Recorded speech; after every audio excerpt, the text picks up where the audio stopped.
Of law ہے اس میں ان کا نمبر 129 چلا گیا ہے. وہ بخشتے نہیں تھے. وہی لوگ جب آپ گوگل پہ جا کے دیکھیں تو ان سے پوچھیں کہ پاکستان آرم فورسز کا کیا خیال ہے, تو وہ کہتے ہیں یہ amongst the top 10 best armies of the world ہے. وائی؟ ان کی کوئی رشتہ داری تو نہیں ہمارے ساتھ. ہم یہ چاہتے ہیں کہ ہمیں فخر ہے, مسلم امہ کو پاکستان فوج پہ فخر ہے. اور کل پرسوں جب ہم یہ ایک مودی کی طرف سے خودکش ایک قسم کا ایک جنگ شروع کی گئی, تو میں دیکھ رہا تھا پوری مسلم دنیا میں جھنڈے اور پاکستان کا پرچم اور عاصم منیر صاحب کے فوٹو, ہمارے سالاروں کے فوٹو, ہمارے پرائم منسٹر کے فوٹو, ہماری پولیٹیکل لیڈرشپ کے فوٹو. ترکی میں دیکھیں آپ جو ہیں دنیا کے اور مختلف ممالک کے اندر اور یورپ کے اندر آپ کے اس وقت 1 کروڑ لوگ پاکستان کے باہر ہیں, وہ سارے ہمارے ایمبیسڈر ہیں. وہ سارے ہم سے زیادہ میں سمجھتا ہوں کہ وہ ان کا دل دھڑکتا ہے پاکستان کے لیے. جتنی خوشیاں انہوں نے منائی ہیں امریکہ میں, یورپ کے اندر, مڈل ایسٹ کے اندر, آسٹریلیا میں, کون سا ہے کانٹیننٹ جہاں نہیں. تو میرے خیال میں یہ ہمارے لیے باعث فخر ہے, اور ایٹ دی سیم ٹائم ہمارے لیے یہ اللہ کا شکر ادا کرنے کی بات ہے.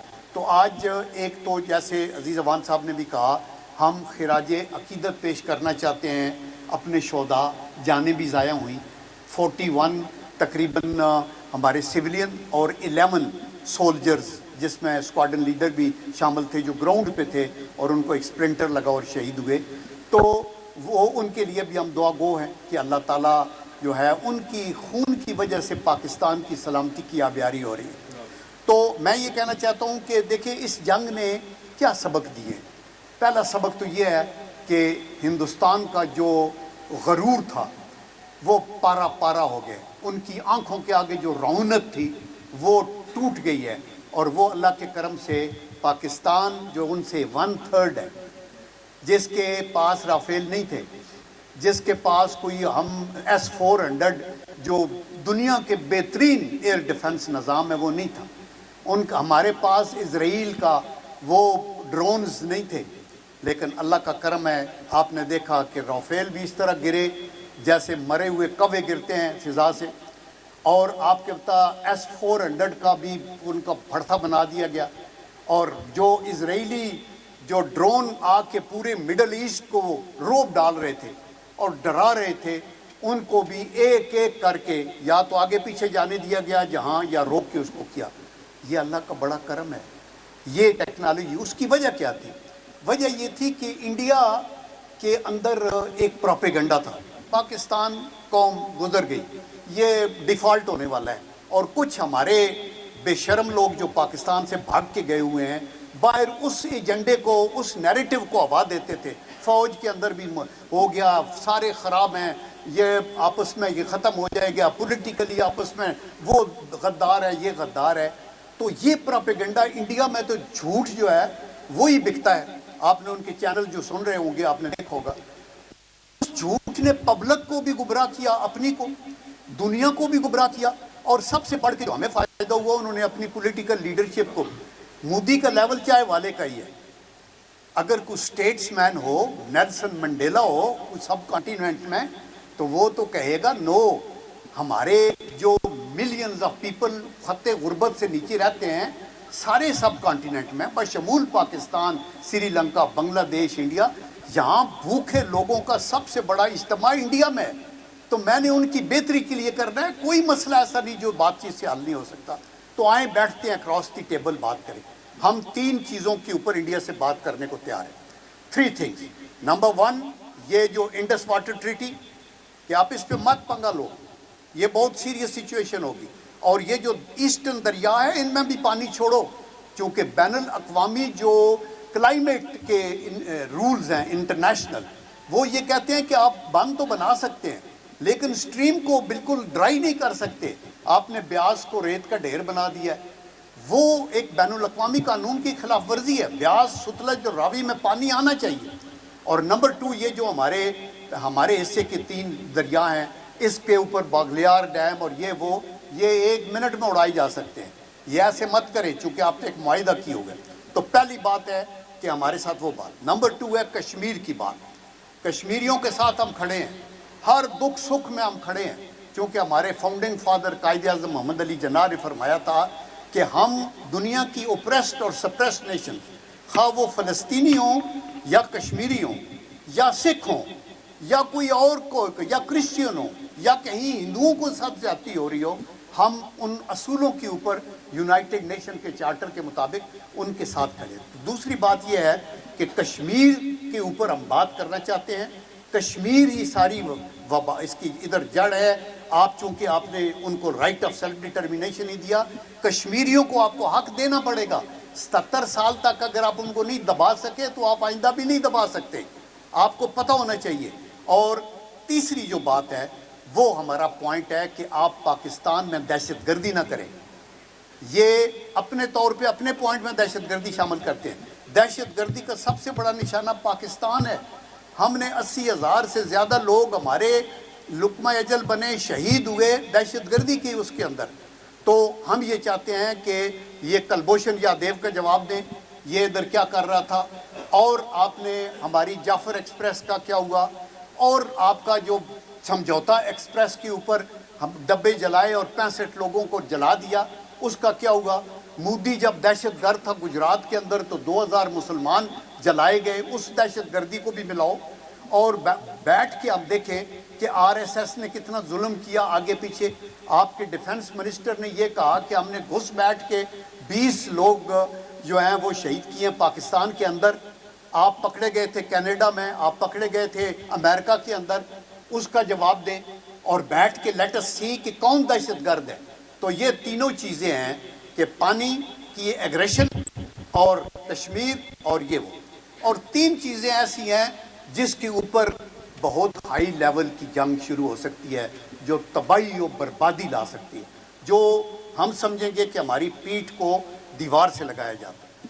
اس میں نمبر 1 اگر آپ ہمارا پانی بند کریں گے، نمبر 2 اگر آپ ہماری کوسٹ جو ہے اس کا بلاکٹ کریں گے، تو اس صورت کے اندر ہم جو ہے کبھی بھی پیچھے نہیں رکیں گے اور ہمارے پاس جو کچھ ہے وہ استعمال ہو جائے گا۔ اور تیسرا یہ کہ جیسے 65 کی جنگ میں آپ نے پلان بنایا تھا کہ ہم لاہور سے پنسر لگاتے ہیں اور ایک سیالکوٹ سے لگاتے ہیں اور GT روڈ کو مریدکے کے پاس کاٹ کر کے پاکستان کو 2 حصے کر دیتے ہیں۔ اگر آپ نے کوئی لینڈ میں اس طرح کی ایسا منور کیا جس میں کوئی میجر چنک کی بات ہوئی تو پھر جو ہے وہ اس کا انجام تباہ کن ہوگا، اور تباہ کن صرف ساؤتھ ایشیا کے لیے نہیں ہوگا، پوری ورلڈ کے لیے ہوگا۔ دیٹ از وائی دنیا الارم ہو گئی تھی۔ تو میں یہ کہنا چاہتا ہوں کہ آج ایک ان کا گھمنڈ ٹوٹا، دوسرا یہ جو ایکسز آف ایول ہے وہ ہے ہنود و یہود، اور یہ سچی بات ہے کہ یہ ایکسز آف ایول ہے۔ ان کے آگے کوئی بین الاقوامی قانون نہیں ہے، UN کا چارٹر نہیں ہے۔ UN کے سیکرٹری جنرل نے نتن یاہو کو کہا کہ تم ایٹراسٹیز کر رہے ہو، وار کرائم ہو رہے ہیں۔ اس نے پتہ نہیں کیا کہا، اس نے کہا تمہیں استعفیٰ دے دینا چاہیے۔ کیا جس دنیا کے اندر یہ رول اور قانون ہے کیا وہ چل سکتا ہے؟ آپ جو مودی ہے ادھر، یہ UN کے ریزولوشنز کے باوجود آرٹیکل 370 اور 35A کے اوپر کام کر کے، اور اس نے ہر طرف انگلی اپنی گزاری، اور لداخ والوں کو بھی، پڑوسیوں کو بتایا کہ آپ کا لداخ کا بھی جو ڈسپیوٹڈ ایریا ہے اس کو بھی میں نے اپنی ایک اسٹیٹ بنا لی ہے۔ تو یہ خود کش حملہ آور ہے۔ تو اس لیے مودی پہ اور نتن یاہو کے اوپر وار کرائم کے مقدمات چلنے چاہیے انٹرنیشنل کورٹ کے اندر، اور اس کے ہم ثبوت ہمارے پاس موجود ہیں کہ یہ ہو۔ آئندہ اگر بات کرنی ہے انڈیا نے، ہم نے ہمیشہ بتایا ہے کہ ہمارے کوئی اگریسو ڈیزائنز نہیں ہے کسی ملک کے خلاف، ہم پیسفل سٹیزن ہیں پاکستان کے۔ پاکستان ایک پیس لوننگ کنٹری ہے۔ ہم اپنے لوگوں کی معاشی حالت کو، اس کی تعلیم، صحت اور ان کی جو وے لیونگ ہے، ان کی بلو پاورٹی لائن سے اوپر اٹھانے کی ہم بات کرنا چاہتے ہیں۔ ہم اپنے نیبرز کے ساتھ ٹریڈ بھی کرنا چاہتے ہیں، پرووائڈڈ یہ 3 چیزیں جو میں نے بتائی ہیں کہ آپ نے اگر یہ کیا، آبی گزرگاہوں کے اوپر آبی ہمارے جو رسائل ہے، کشمیر ہے، اور آپ نے پاکستان کے اندر کوئی اس طرح کی حرکت کی تو یہ مسائل بن جائیں گے، اور ٹیررزم کو اگر ختم نہ کیا تو پھر آپ سے نہیں ہوتا۔ ان تینوں مسئلوں کو حل کریں، ٹریڈ ہو، سارک کو مور پوٹنٹ بنایا جائے، پاکستان ساؤتھ ایشیا جو ہے یہ اس کو جب انگریز آیا تھا تو انہوں نے کہا تھا کہ یہ سونے کی چڑیا ہے جو سب کانٹیننٹ ہے، اس کو وہ لوٹ کے لے کے چلے گئے تھے، ہم اس کو دوبارہ سیٹ کر سکتے ہیں۔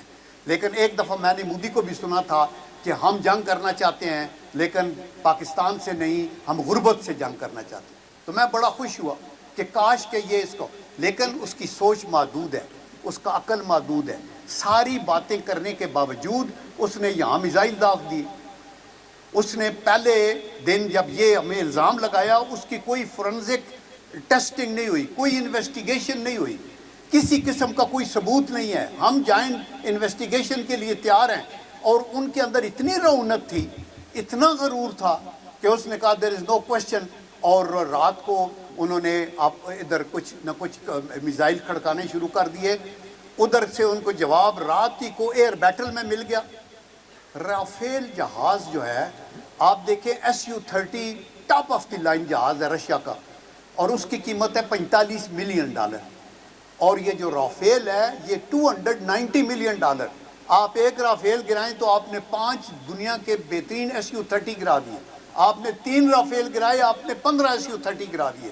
وہ تو کمر ٹوٹ گئی اسی رات کے وقت ان کی، اور 6 جہاز جب ان کے گئے تو یہ پھر ان کو یاد آ گیا، ادھر سے S-1400 کا جنازہ نکل گیا، ادھر سے اسرائیلی وہ جو کھلونے آ رہے تھے ان سارے کھلونوں کو نیوٹرلائز کر دیا گیا، اور ادھر لائن آف کنٹرول پہ اگر آپ نے ایک گولہ فائر کیا تو ہمارے وہاں نوجوان جو بیٹھے ہیں، میں سب کو ان کو جانتا ہوں، انہوں نے آگے سے 10 گولے فائر کیے۔ تو پھر آپ کو وہ نانی یاد آ گئی، پھر آپ کو وہ وقت یاد آیا کہ یہ تو ہماری ایسٹیمیٹ، آپ تو مس گائیڈڈ تھے۔ آج کا جو ماڈرن ڈیجیٹلائز بیٹل فیلڈ ہے اس کے اندر آپ کو ہینڈ ٹو ہینڈ فائٹ تک نوبت ہی نہیں آتی، پھر اس کو الیکٹرو میگنیٹک فیلڈ جو ہے، آپ 200 کلومیٹر دور، 300 کلومیٹر دور بیٹھ کے اپنے ریڈار پہ سیٹلائٹ کمیونیکیشن سے پن پوائنٹ کرتے ہیں چڑیا کو، اور ادھر سے میزائل بھیجتے ہیں اور وہ اس کو گراتا ہے، تو اس کے اوپر پوری دنیا، انڈیا کی تو کوئی اوقات نہیں تھی، پوری دنیا حیران رہ گئی کہ یہ کیا ہے۔ اور اس سے یہ ثابت ہوا کہ جہاں چین بین الاقوامی سطح پہ ایک نمبر 2 اکنامک پاور ہے، اور ابھی چند سالوں میں وہ نمبر 1 معاشی طاقت بنے گا، تو لوگوں نے کہا ٹیکنالوجی میں پیچھے۔ آپ یہ دیکھیں کہ ٹیکنالوجی میں اس نے سب کو سپرسیڈ کیا، اور ابھی بھی جو ہائپر سانک، ایک ہوتے ہیں سب سانک جو آواز کی رفتار سے کم پہ جاتے ہیں، ایک ہوتے ہیں سپر سانک جو میں آواز دے رہا ہوں جتنی جلدی یہ جا رہی ہے اس سے جلدی گولہ نکل کے آگے جاتا ہے، میری آواز آپ کو لیٹ پہنچے گی، گولہ پہلے پہنچے گا 100 کلومیٹر پہ۔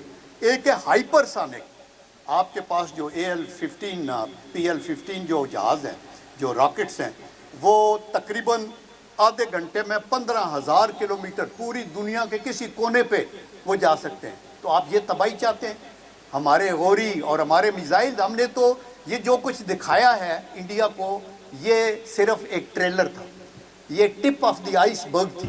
ہمارے فوجی کمانڈروں کو ہم سلوٹ کرتے ہیں، جنرل عاصم منیر، ہمارے ایئر چیف بابر سندھو صاحب، ہمارے نیول چیف، ہمارے چیف سروس چیف سائر کامران صاحب، ہماری پولیٹیکل قیادت جو کہ حکومت آج کولیشن گورنمنٹ ہے، یہ ایک پارٹی کی کسی ایک کی نہیں ہے، لیکن ان کے جو رہبر ہیں شہباز شریف صاحب، اور آپ نے یہ دیکھا کہ ہر طبقہ فکر کا ان کا انڈیا کا مقابلہ 6 لاکھ کی فوج سے نہیں تھا، ان کا مقابلہ 24 کروڑ مجاہدین کے ساتھ تھا اللہ کے کرم سے۔ اور آپ نے دیکھا کہ جو یونٹی ہم نے پیدا کی، اس یونٹی کا کیا امپیکٹ تھا۔ آج دنیا کے اندر آپ چلے جائیں، یہ آپ کا سبز پاسپورٹ کی اللہ کے کرم سے ویلیو بدے گی، وہ کہے گا یہ پاکستانی ہے، اور وہ یہ نہیں کہے گا کہ سولجر کی صرف عزت کرے گا، وہ کہے گا پاکستان۔ باہر دنیا میں آپ نے جب 28 مئی کو نواز شریف صاحب نے جب یہ دھماکہ کیا تھا، یعنی اس کے اندر بہت سے لوگ شامل ہیں، ڈاکٹرز ہیں، ملٹری لیڈرشپ ہے، بہت سے ان سنگ ہیروز ہیں جنہوں نے وہاں تک پہنچایا، لیکن اس دھماکہ کرنے کے لیے ایک بہت بڑی جرت چاہیے تھی۔ $5 بلین کی آفر بھی تھی، لیکن خدا کا کرم ہے جب وہ کیا تو پھر صرف نواز شریف صاحب کی خوشی نہیں تھی، پھر پورے پاکستان کی بھی خوشی نہیں تھی، پھر پوری مسلم امہ کی خوشی تھی، ہمارے سارے دوستوں کی خوشی تھی، اور انہوں نے کہا یہ بالکل ٹھیک ہو گیا۔ اور ایک بات میں یہ بتانا چاہتا ہوں کہ دیکھیں پچھلے 30 سالوں میں جتنی جنگیں ہوئی ہیں اس میں زیر عتاب کون تھے؟ افغانستان کے مسلمان، عراق کے مسلمان، لیبیا کے مسلمان، سیریا کے مسلمان، فلسطین کے مسلمان، سب کے اوپر ہنود و یہود کا اٹیک اور نصارہ کا. لیکن خدا کے کرم سے جب انہوں نے ادھر ہمیں یہ انگشت بازی اس طرف کرنے کی شروع کی، یہ پہلا موقع ہے کہ ایک مسلمان ملک نے ایک سو کالڈ ریجنل پاور کو جو بین الاقوامی پاور بننے کی سوچ رہی ہے اس کو ناکوں چنے چبا دیے. یہ اللہ کا کرم ہے. ہم اللہ کے حضور میں سجدہ کرتے ہیں اور شکریہ ادا کرتے ہیں کہ اے اللہ تعالیٰ ہمیں تو وہ یاد آ جاتی ہے بدر کی جنگ کی، جہاں 313 مجاہد 1000 کفار کے ساتھ لڑے تو وہ اپنی طاقت سے تو بڑا مشکل ہو جاتا ہے. وہ سارا اللہ کا کرم اور اللہ کی رحمت اوپر سے آتی ہے. آج ہمارے اوپر بھی پاکستان کے اوپر چونکہ یہ اللہ کے نام پہ بنا ہوا ملک تو اس کے اوپر اللہ کی رحمت کی بارش ہے. میری اپیل آپ سب لوگوں سے یہی ہے کہ محبت شفقت کو پیدا کریں، ہماری سیاسی مخالفتیں ذاتی دشمنی میں نہ بدلیں. ہم سب ہماری پہچان پاکستان ہے، ہم پاکستان کو آگے لے کے جانا چاہتے ہیں. اپنی افواج سے محبت کریں، اپنی افواج کو دیکھیں. ہم کبڈی کی ٹیم، میرا تعلق چکوال سے ہے، وہاں کبڈی کے میچ بڑے ہوتے ہیں. وہ للے کی ٹیم آگی ادھر ہوگی، وہ جیتے یا ہارے پیچھے ڈھول شول مار کے ہم اس کو پیڑ میں لے کے جاتے ہیں. جیتے بھی تو گڈ، ہارے بھی تو پیچھے آ جاتے ہیں. آپ کی یہ جو ملٹری کی ٹیم ہوتی ہے ان کے پیچھے ان کی پیمپرنگ کی جاتی ہے، ان کو بالکل اٹھا کے آگے لے جایا جاتا ہے. یہ حوصلہ مند ہے. ہم نے بہت سے ہمارے ساتھی جو ملک سے باہر دوڑے ہوئے ہیں اور کچھ جو پاکستان کے دشمن ہیں انہوں نے ان کے حوصلے توڑنے کی کوشش کی، اور اس کے باوجود یہ ٹیررزم میں بھی قربانیاں دیتے رہے. جان نثار کی، کپتان سے لے کے سپاہی سے لے کے لیفٹیننٹ جنرل تک. اور جب جنگ میں آئے تو آپ نے دیکھا کہ آپ کے پائلٹ کی کیا شان ہے. جن پائلٹس نے ٹریننگ کی ہے Pakistan air force academy Risalpur سے، یہ کمال انسٹرکٹرز کا ہے جس نے تیاری کی ہے پاکستان.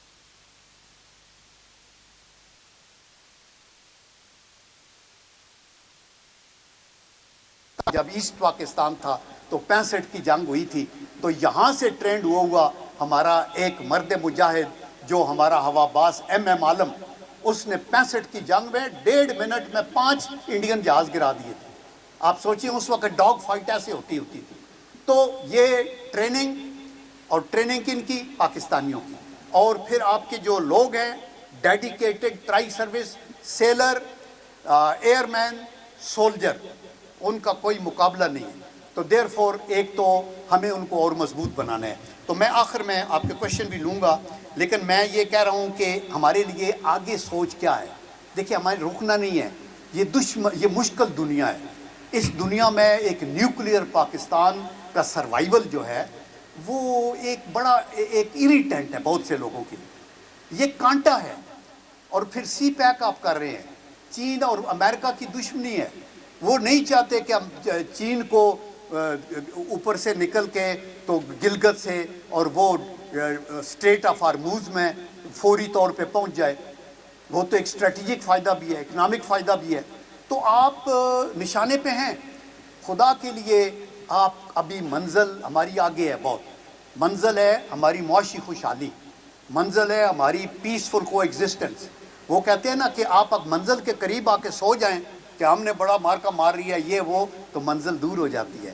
تو اس کا بڑا اچھا کسی نے کہا کہ در بام آ کے یوں ہی ذرا آنکھ لگ گئی تھی، جو اٹھے تو ہم نے دیکھا بڑے دور تھے کنارے. تو آپ کو وہ نہیں کرنا. اس کے لیے کیا کرنا ہے؟ نمبر 1، ملک کے اندر ٹرائی کاٹمی آف پار. ہماری پارلیمنٹ باوقار ہو، مقننہ، اس کو ہم نے عزت دینی ہے. ہماری انتظامیہ جو بھی حکومت میں آئے، کوئی پارٹی آئے، کولیشن ہو، سنگل پارٹی آئے، کوشش یہ ہو کہ ایک سنگل میجارٹی والی پارٹی ہو، ان کو ہم نے آنر کرنا ہے. اسی طرح ہماری عدلیہ اللہ کے کرم سے جو ہے اس کو ہم نے مضبوط کرنا ہے. انہوں نے وہ فیصلے کرنے ہیں جو جسٹس کارنیلس نے کیے، حمود الرحمان نے کیے، جس طرح بھگوان داس وغیرہ، یہ سارے لوگ ایسے تھے جنہوں نے فیصلے کیے اللہ کو حاضر ناظر کر کے. یہ وقت گزر جاتا ہے، فیصلے یاد رہتے ہیں. اگر آپ نے غلط کیا تو وہ تو ایک تو ٹرائیکاٹمی آف پار پہ ایمان ہونا چاہیے. آج کا یہ سبق ہے آگے لیے. دوسرا یہ ہے کہ پولیٹیکل فیلڈ کے اندر ورکنگ ریلیشن شپ رکھیں.